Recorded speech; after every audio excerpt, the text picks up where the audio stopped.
Hi, ഞാൻ സ്വാതി ചന്ദ്രൻ, ബോധയിലെ chief consultant psychologist ആണ്. അപ്പൊ ഇന്ന് നമ്മുടെ വീഡിയോയിൽ നമ്മൾ സംസാരിക്കുന്നത് ഒരു മൂവി റിവ്യൂവിനെ പറ്റിയാണ് കേട്ടോ. എന്റെ ഏറ്റവും പേഴ്സണൽ ഫേവറേറ്റ് ആയിട്ടുള്ള മേഘമൽഹാർ എന്ന ചിത്രത്തെ പറ്റിയാണ് നമ്മൾ സംസാരിക്കുന്നത്. മേഘമൽഹാർ, മഴ, മധുരനൊമ്പരക്കാറ്റ് ഇതൊക്കെ എനിക്ക് വളരെ ഇഷ്ടപ്പെട്ട സിനിമകളാണ്. ഇതിന്റെയൊക്കെ ഒരു ബേസിക് തീം ഒരു നൊസ്റ്റാൾജി ആയതുകൊണ്ടാണോ എന്ന് എനിക്കറിയില്ല. ഞാൻ വളരെ നൊസ്റ്റാൾജിക് ആയിട്ടുള്ള ഒരാളാണ്. അപ്പോൾ നമുക്കറിയാം, മഴ ഒരു മിഡിൽ ക്ലാസ് ഫാമിലിയെ സംബന്ധിച്ചിടത്തോളം അത്ര നല്ല ഓർമ്മകളൊന്നും ആയിരിക്കില്ല തരുന്നത്. പക്ഷെ എന്നാലും ആ സമയത്തും എനിക്ക് മഴ ഇഷ്ടമായിരുന്നു. മഴയുടെ എല്ലാ ബുദ്ധിമുട്ടുകളിലും എനിക്ക് മഴ ഭയങ്കര ഇഷ്ടമായിരുന്നു. അപ്പൊ അതുകൊണ്ടായിരിക്കാം ഈ ചിത്രം ഞാൻ ഒരുപാട് തവണ കണ്ടിട്ടുണ്ട്. അപ്പൊ ഇന്ന് ഈ വീഡിയോയിൽ ഞാൻ സംസാരിക്കുന്നത് ഒരു സൈക്കോളജിസ്റ്റിന്റെ പെർസ്പെക്റ്റീവിലാണ്. അപ്പൊ ഈ ചിത്രത്തില് ബേസിക് ആയിട്ടുള്ള രണ്ട് ക്യാരക്ടേഴ്സ് ആണ് ഉള്ളത്. അപ്പൊ അവരെ പറ്റിയും ചിത്രത്തെ പറ്റിയും നമുക്ക് സംസാരിക്കാം. മേഘമൽഹാറിലെ പ്രധാനപ്പെട്ട കഥാപാത്രങ്ങൾ രാജീവും നന്ദിതയുമാണ്. രാജീവിനും നന്ദിതയ്ക്കും ഒരുപാട് സാമ്യതകളുണ്ട്. രണ്ടുപേരും കവിതയെ സ്നേഹിക്കുന്ന, പാട്ടിനെ സ്നേഹിക്കുന്ന, എഴുത്തിനെ സ്നേഹിക്കുന്ന മനുഷ്യരാണ്. രാജീവിന്റെയും നന്ദിതയുടെയും പങ്കാളികൾ രണ്ടുപേരും കുറച്ച് തിരക്കിലാണ്. ഒരാൾ വിദേശത്തും മറ്റേയാൾ പെട്ടെന്നുണ്ടായ സ്ഥലം മാറ്റം കാരണം തിരക്ക് അനുഭവിക്കുകയും ചെയ്യുന്ന ഒരു അവസ്ഥയിലാണ് ഇവർ തമ്മിൽ കണ്ടുമുട്ടുന്നത്. ചിലപ്പോൾ അവരുടെ ബന്ധത്തിൽ ഈ ആഴം ഉണ്ടാക്കാൻ സഹായിച്ചത് ആ ഒരു അകൽച്ച തന്നെയായി. രാജീവ് നന്ദിതയെ എപ്പോഴാണ് സ്നേഹിച്ചു തുടങ്ങുന്നത്? നന്ദിതയുടെ കഥ വായിക്കുമ്പോഴാണ്. അദ്ദേഹം പറയുന്നുണ്ട്, നന്ദിതയുടെ കഥയിൽ എന്തെല്ലാമോ നഷ്ടപ്പെട്ട ഒരു ദുഃഖം കാണുന്നുണ്ട്, എന്താണ് നഷ്ടപ്പെട്ടതെന്ന്. അപ്പൊ നന്ദിത പറയുന്നുണ്ട്, അതെല്ലാം വെറും കഥകളാണ്. പക്ഷെ ചിത്രം കാണുമ്പോൾ നമുക്ക് മനസ്സിലാവും, നന്ദിതയുടെതെല്ലാം വെറും കഥകളല്ല, പകുതിയും നന്ദിതയുടെ ജീവിതം തന്നെയാണ്. രാജീവിന് നന്ദിതയുടെ കഥകൾ വായിക്കുമ്പോൾ എന്തുകൊണ്ട് ഈ കണക്ഷൻ തോന്നുന്നു എന്ന് നിങ്ങൾക്ക് മനസ്സിലായിട്ടുണ്ടോ? കാരണം നന്ദിത എഴുതുന്നത് രാജീവിനും കൂടി അറിയുന്ന ചില കഥകളാണ്. രാജീവിന് ഒരുപാട് പ്രിയപ്പെട്ട ചില കഥകൾ. നന്ദിതയ്ക്കും രാജീവിനും ഒരുപോലെ കാണുന്ന നൊസ്റ്റാൾജിയ. എന്താണ് ഈ നൊസ്റ്റാൾജിയ? നമ്മൾ ഇന്നലെ ജീവിക്കുമ്പോൾ ഇന്നലെയിലേക്ക് നമ്മൾ തിരിച്ചു പോകാൻ ആഗ്രഹിക്കുന്ന, അല്ലെങ്കിൽ പാസ്റ്റിന്റെ ആ സന്തോഷമുള്ള നിമിഷങ്ങളിലേക്ക് തിരിച്ചു പോകാൻ ആഗ്രഹിക്കുന്ന ആ ഒരു അവസ്ഥയെയാണ് നൊസ്റ്റാൾജിയ എന്ന് പറയുന്നത്. നന്ദിതയുടെ കഥകളിലും നന്ദിതയുടെ ജീവിതത്തിലും അതുപോലെ രാജീവിനും നിറഞ്ഞു നിൽക്കുന്നത് ഈ നൊസ്റ്റാൾജിയാണ്. അപ്പോൾ ഈ നൊസ്റ്റാൾജിയ എന്ന് പറയുന്ന ഒരു ഫീലിങ്സ് ആകാം അവരെ തമ്മിൽ കൂടുതൽ അടുപ്പിച്ചത്. ഏതൊരു ബന്ധത്തിലും, അത് പ്രണയബന്ധമായിക്കൊള്ളട്ടെ, സൗഹൃദങ്ങളായിക്കൊള്ളട്ടെ, എല്ലായിടത്തും വേണ്ട കോമ്പാറ്റബിലിറ്റി, പൊരുത്തം, അത് നന്ദിതയ്ക്കും രാജീവിനും ഒത്തിരി ഉണ്ട്. രണ്ടുപേരും ഞാൻ മുൻപ് പറഞ്ഞതുപോലെ ഒരുപോലെ കവിതകളെ സ്നേഹിക്കുന്ന, എഴുത്തിനെ സ്നേഹിക്കുന്ന, പാട്ടിനെ സ്നേഹിക്കുന്ന, അല്ലെങ്കിൽ ഗസലിനെ സ്നേഹിക്കുന്ന ആൾക്കാരാണ്. അപ്പൊ അവർ തമ്മിലുള്ള കോമ്പാറ്റബിലിറ്റി ഓരോ കൂടിക്കാഴ്ചകളിലും കൂടുകയാണ് ഉണ്ടായത്.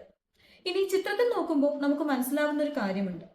നന്ദിത ഒരു സമയത്ത് തിരിച്ചറിയുന്നുണ്ട് രാജീവ് തന്റെ കളിച്ചങ്ങാതിയാണ് എന്നുള്ളത്. അപ്പൊ ആ സമയത്ത് അദ്ദേഹത്തിന് ഉണ്ടാകുന്നത് ഈ നൊസ്റ്റാൾജിക് മെമ്മറിയേക്കാൾ കൂടുതൽ അദ്ദേഹത്തിന്റെ ലൈഫിലെ ഏറ്റവും കൂടുതൽ ബുദ്ധിമുട്ടിച്ച, അദ്ദേഹത്തിന് ഏറ്റവും കൂടുതൽ മാനസികമായി വിഷമിപ്പിച്ച ഒരു ഘട്ടത്തിൽ കൂടെ നിന്ന ഒരാളാണ് രാജീവ്. ആ ഒരു ഓർമ്മകളും ആ ഒരു ഇമോഷണൽ ബോണ്ടിങ് വളരെയധികം കൂട്ടുന്നുണ്ട്. അതേസമയം രാജീവിന് തിരിച്ച് നന്ദിതയോട് ആ സ്നേഹം തോന്നുന്നതും ഈ കഥ കാരണമാണ്. അല്ലാതെ ചിത്രത്തിൽ ഒരിക്കലും പറയുന്നില്ല നന്ദിതയോട് പ്രണയമാണ് രാജീവിന് തോന്നുന്നത്. കാര്യം ആദ്യമായിട്ട് രാജീവിന് നന്ദിതയെ കാണുമ്പോൾ ഒരു പ്രണയവും തോന്നുന്നില്ല, അവരുടെ സൗന്ദര്യത്തിൽ അയാൾ ആകൃഷ്ടനാകുന്നില്ല. പക്ഷെ അറിയും തോറും, അല്ലെങ്കിൽ അവരുടെ കഥകൾ വായിക്കും തോറും തനിക്ക് നഷ്ടപ്പെട്ട കളിച്ചങ്ങാതിയായിരിക്കാം ഒരു പക്ഷെ രാജീവിന് നന്ദിതയെ കാണുന്നതായിരിക്കും രാജീവിനും നന്ദിതയ്ക്കും അത്രമേൽ ഇഷ്ടം തോന്നിയത്.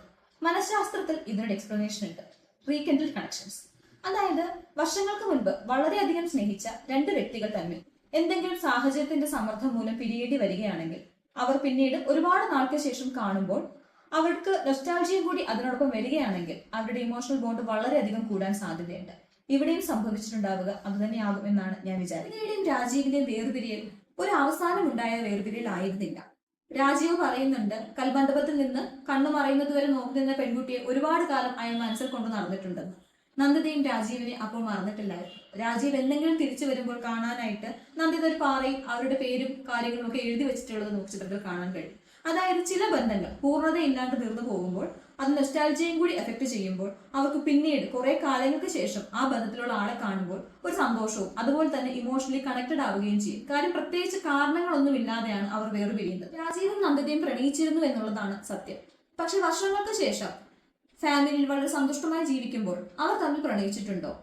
രാജീവിന്റെ സഹപ്രവർത്തകൻ രാജീവിനോട് ചോദിക്കുന്നുണ്ട് ഇയാൾക്ക് അദ്ദേഹത്തോട് പ്രണയമാണോ എന്നുള്ളത്, അല്ലെങ്കിൽ കാമമാണോ എന്നുള്ളത്. അപ്പൊ രാജീവ് പറയുന്നുണ്ട്, അങ്ങനെയൊന്നും പറയാൻ കഴിയില്ല, പക്ഷെ എന്തോ ഒരു അടുപ്പം തോന്നുന്നു. നമ്മൾ നേരത്തെ പറഞ്ഞ ആ ഒരു റീകൻഡിൽഡ് കണക്ഷൻ ആയിരിക്കാം ഒരു പക്ഷെ രാജീവിന് നന്ദിതയോട് തോന്നുന്നത്. അതുപോലെ നന്ദിതയ്ക്കും എത്രത്തോളം വേണ്ട എന്ന് വിചാരിച്ചാലും രാജീവിനോട് സംസാരിക്കണം നല്ല ആഗ്രഹമുള്ളതായിട്ട് കാണിക്കുന്നുണ്ട്. അദ്ദേഹത്തിന് തിരിച്ചറിയാൻ കഴിയുന്നുണ്ട് അത് അദ്ദേഹത്തിന്റെ പഴയ കളിച്ചങ്ങാതി ആണ് എന്നുള്ളത്. അപ്പൊ ഇവർക്ക് രണ്ടുപേർക്കും പ്രണയമായിരുന്നു എന്നുള്ളത് ശരിയാണ്. അവർ ഇപ്പോഴത്തെ പങ്കാളികൾ സന്തുഷ്ടരുമാണ്. പക്ഷെ അവരുടെ മുന്നിലുണ്ടായിരുന്നത് ആ പഴയ ഇഷ്ടമാണ്. അതായത് പണ്ട് തീർത്തു പോവാത്ത, അല്ലെങ്കിൽ തീർന്നു പോവാത്ത ആ ഒരു. രാജീവും നന്ദിതയും കമ്മിറ്റഡ് റിലേഷൻഷിപ്പിലാണ്. നമുക്കറിയാം, ഞങ്ങൾ നിത്യേന കൗൺസിലിംഗിൽ കേൾക്കുന്ന ഒരു കാര്യമാണ് ഇൻഫിഡിലിറ്റി എന്നുള്ളത്. അതായത് ഇപ്പൊ നമ്മളൊരു നിങ്ങളൊരു കമ്മിറ്റഡ് റിലേഷൻഷിപ്പിലാണെങ്കിലും ഒരു ഇമ്പൾസ് വരുമ്പോൾ സെൽഫ് കൺട്രോൾ ചെയ്യാൻ പറ്റാതെ വരികയും ചിലപ്പോൾ ന്യായീകരണങ്ങൾ കണ്ടെത്തുകയും അതിനുശേഷം ഉണ്ടാകുന്ന കോൺസിക്വൻസസ് സഹിക്കാൻ പറ്റാതെ വരികയും ചെയ്യുന്ന ആൾക്കാരുണ്ട്. അതായത് താൻ ചെയ്യാൻ പോകുന്ന കർമ്മത്തിന്റെ കോൺസിക്വൻസസ് അവർക്ക് എടുക്കാൻ തയ്യാറല്ല. അങ്ങനെയാണെങ്കിൽ ഒരു കാര്യം ചെയ്യാതിരിക്കുകയാണ് വേണ്ടത്.